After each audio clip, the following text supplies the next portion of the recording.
Well, the great eclipse is just over a month away when northern Vermont and the North Country of New York will be plunged into darkness mid-afternoon on April 8th. We, of course, know it's coming and know what to expect.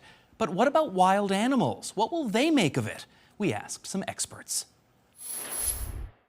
You're going to see a decrease markedly in songbird activity. Nicole Baker, the biologist at the Wild Center in Tupper Lake, New York, expects the total eclipse will mean different things for different wild animals. Some of the behaviors we're going to be hoping to look out for are going to be how they respond to really the changing light. She says certain mammals, normally most active at night, like porcupines, may start to stir somewhat in the afternoon of April 8th as the light dims. Similarly, you may see more movement and foraging midday that day from animals typically busiest at dawn and dusk, like moose or deer, and expect some changes to animal sounds. Frogs' distinctive mating calls, for example, which we hear in the evening in spring, could come much earlier due to darkness. So as the solar eclipse is having its onset, we might hear frog calls in April because some of those amphibians are going to be active and thinking, the sun's setting a little earlier and it's springtime. There's so much to notice. Naturalist Bridget Butler, known as the Bird Diva, hosts birding outings and education events.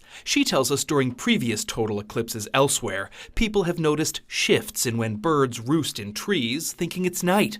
They've also documented changes in the altitudes at which bug-hunting birds fly, and they've heard calls in daytime from birds that usually hoot at night, namely owls. Butler's watching for other behavior changes too. Will the American woodcock start its aerial display courtship calls earlier because they're going to have this feeling like, oh, it's end of day, it's time for me to do my boogie and get down? So she's urging people to study their surroundings now so they're better attuned to any changes in local birds the day of the eclipse. Pay attention to those patterns on a normal day, and then when you're enjoying the eclipse day, see what you can notice in terms of behavior changes for the birds that are around you.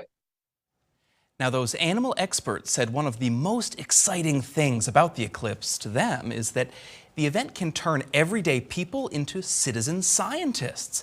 They recommended sharing observations of wildlife during the eclipse with either iNaturalist or to the Cornell Lab of Ornithology's eBird project. When you share what you see, those observations help advance understanding of the natural world.